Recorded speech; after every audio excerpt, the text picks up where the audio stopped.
Shabbat Shalom, everyone. It's Friday again, and this time it's Parashat Beshalach.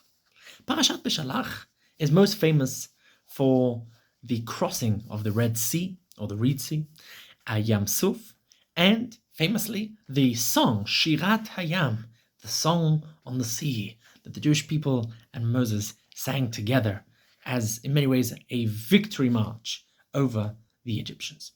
But right after that very famous piece of the parasha that we read standing up in a kind of sing-song tune, there are a few smaller stories that sometimes get a bit swallowed up. We move on in the parasha to discuss the whole issue of the manna that comes from heaven, the food that feeds the people, the slav, and later on we also have the fight with Amalek, and so on and so forth, and the water coming from the rock. There are a lot of very famous stories, but there's one very short story that very often gets forgotten. It's only one pasuk.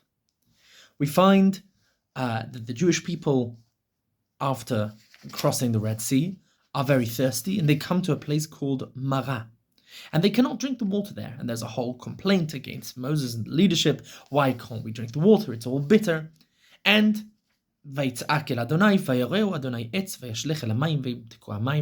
God shows Moses a specific type of tree. It throws it in, and miraculously it desalinates the water, and everyone can drink, and everyone is happy.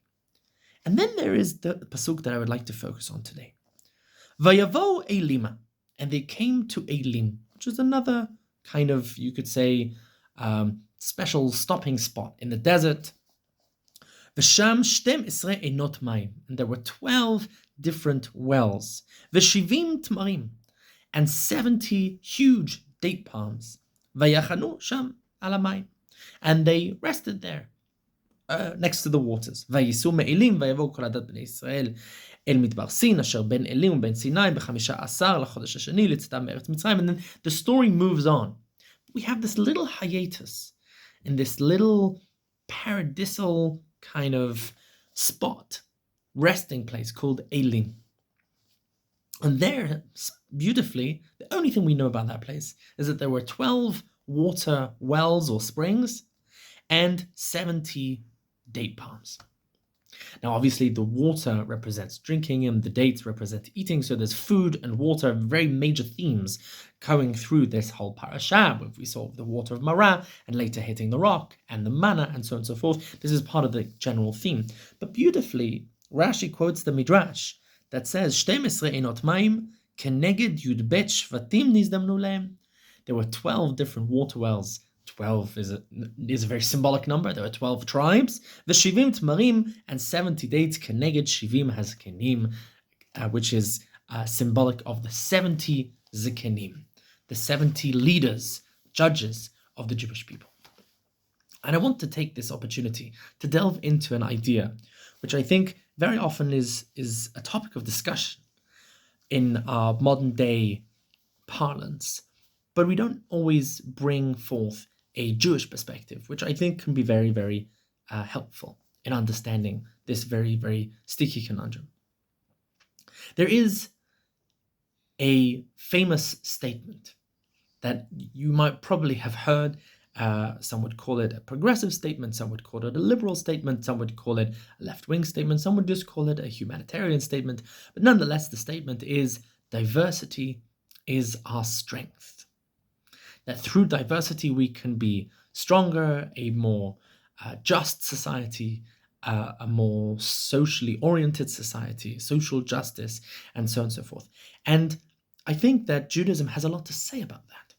And I think to a certain degree there is a very deep Jewish ideal behind maybe an element of that sentiment. In Jewish tradition, numbers are symbolic.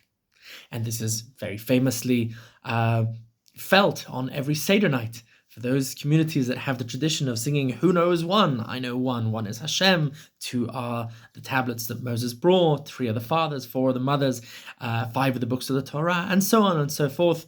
There are versions of this in nearly every language that the Jews have experienced and spoken in. I know at least of ones in Hebrew and English and Italian, and I know that there are others as well. numbers are symbolic. Numbers are symbolic everywhere, but numbers are symbolic especially in Judaism.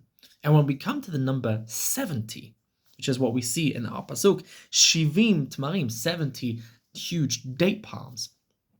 This is symbolic, says the Midrash, of the 70 different opinions that are necessary in a Jewish court, the ultimate Sanhedrin. 70 is the number of diversity in Jewish tradition.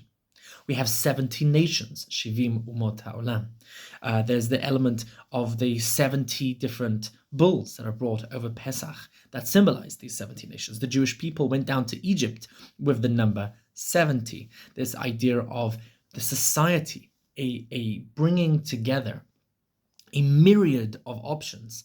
The number 70 is very symbolic for that idea of representing differences of opinion. There's a famous statement that says, Shivim panim laTorah. There are 70 different ways of approaching learning Torah. There are Shivim zkenim, as said. In the Sanhedrin, every single opinion needs to be heard.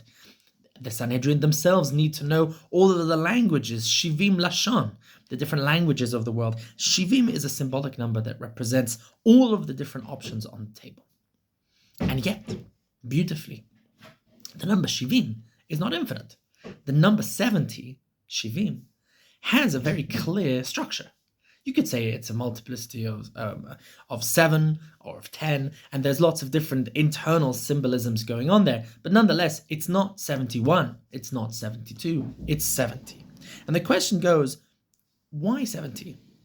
And more importantly, why not more?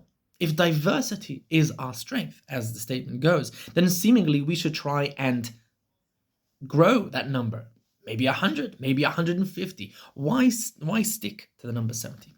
I would like to posit that the concept of Shivim, 70, is there in order to give us a structure, just like there are 7 days of the week, and each day is different, but there needs to be a general structure called the week, whether it's the 7 days of the week or the 7 years of the Shemitah cycle. 7 is a symbolic number which represents structure. So too, when it comes to diversity, there needs to be a structure. There needs to be a common border, a common limit, a common thread that goes through all 70. And when that thread is common, when there is a structure that holds everyone together, within that box, diversity is encouraged. Let me explain. Diversity is our strength. Only works if all 70, if all the different diverse pieces are working towards a common strength. In the phrase diversity is our strength, I'd say the most important word there is ours.